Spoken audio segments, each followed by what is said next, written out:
Hello everyone, আসসালামু আলাইকুম। Welcome back to my new blog. চলে আসলাম আজকে কোরবানি ঈদের পরে আপনাদের সাথে একটা ব্লগ শেয়ার করতে। আজকে আমি গরু মাংসের তেহারি রান্না করব। চলুন দেখা যাক কিভাবে আমি গরু মাংসের তেহারি রান্না করি। এখানে ঘরে থাকা সমস্ত উপকরণ দিয়ে আমি গরুর মাংসটা সুন্দর মতো ম্যারিনেট করে নিয়েছি। এখানে ছিল বাদাম বাটা, আদা রসুন জিরা, মরিচ গুঁড়ো, লবণ, তেল, পেঁয়াজ এবং টমেটো পিউরি দিয়ে আমি সুন্দর মতো মাংসটা ম্যারিনেট করে রেখে দিয়েছিলাম অনেকক্ষণ। আর এইদিকে আমি আলুটা ভেজে নিচ্ছিলাম, কারণ আলু ছাড়া তেহারি বলেন আর কাচ্চি বলেন আর বিরিয়ানি বলেন কোনোটাই আমার একদম ভালো লাগে না। সব কিছুতে আমার একটা আলু পছন্দ।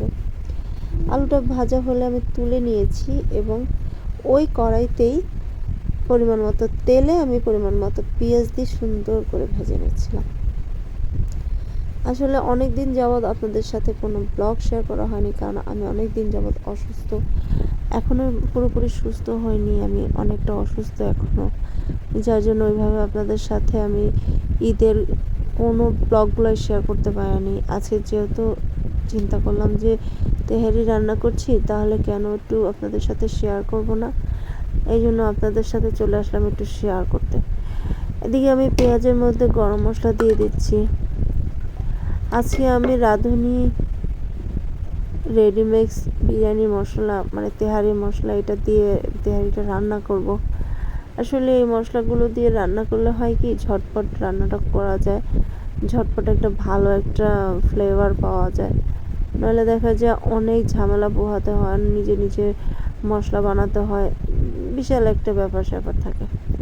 এই জন্য রাঁধুনি রেডিমিক্সটা খুব পছন্দের একটা মশলা আমার। দেখা যায় আমি যখন যা রান্না করি সেটাতে সেই মশলাটা ইউজ করি, তাতে সময়ও বেঁচে যায়, রান্নাটাও দ্রুত হয়ে যায়, মজাও হয়ে যায়। এদিকে পেঁয়াজটা আমি খুব একটা বেশি ভাজিনি, শুধু একটু নরম হয়ে আসলে আমি পেঁয়াজের মধ্যে ম্যারিনেট করা মাংসটা দিয়ে দিচ্ছি। দেখুন, মাংসটা দিয়ে আমি সুন্দর মতো কষিয়ে কষিয়ে একদম মাংসটা ভাজা ভাজা করে নিব। ভাজা ভাজা বলতে বিরিয়ানির জন্য একদম রান্না করে নিব। এদিকে অন্য একটা চুলায় আমি পোলার চাল দিয়ে দিয়েছিলাম। এখানে তেলে পেঁয়াজ ভেজে এর মধ্যে পোলার চাল দিয়ে দিয়েছি। এদিকে আমার বিরিয়ানির মাংসটা রান্না প্রায় শেষ। দেখুন কি সুন্দর হয়েছে কালারটা।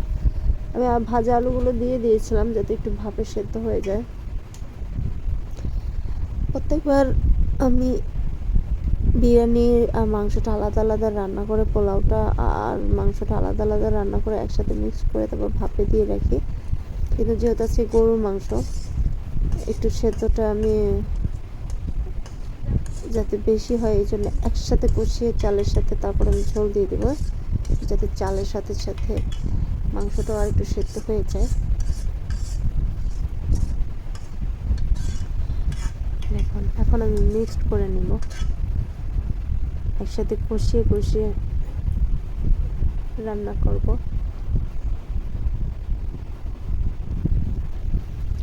এই হাঁড়িটাতে আমার রান্না করতে অনেক কষ্ট হচ্ছিল, কারণ এটা বারবার চূড়া থেকে পিছলিয়ে যাচ্ছিল, আমার ধরতেও কষ্ট হচ্ছিল আর এক হাত দিয়ে নাড়তেও কষ্ট হচ্ছিল।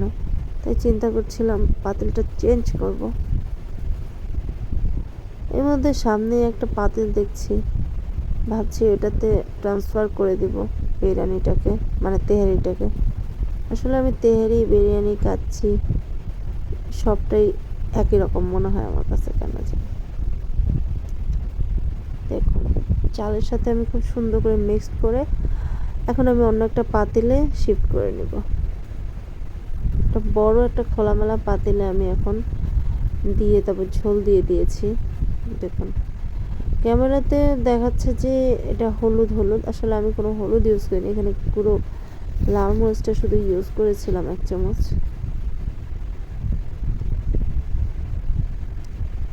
এখন আমি ঢাকনা দিয়ে ঢেকে দিব। ও, এই পর্যায়ে আমি হাফ লিটার গরুর দুধ অ্যাড করে দিয়েছি, কারণ গরুর দুধের কারণে তেহারিটা খুব নরম হবে, খেতেও খুব সুস্বাদু লাগবে। এতে আমি ঢাকনা দিয়ে ঢেকে দিলাম। এ তো আমার তেহারিটা রান্না শেষ। দেখুন, আমি এখন নিচে একটা তাওয়া দিয়ে তারপরে তেহারির পাতিলটা বসিয়ে দিয়েছি। চলুন দেখা যাক কেমন হয়েছে। দেখুন মাংসটা কি সুন্দর সেদ্ধ হয়ে গিয়েছে। দেখুন আলহামদুলিল্লাহ, খেতে খুবই ভালো হয়েছিল। আপনারা বাসায় ট্রাই করবেন। আর কেমন হলো অবশ্যই আমাকে কমেন্টে জানাবেন। আল্লাহ হাফেজ, সবাই ভালো থাকবেন।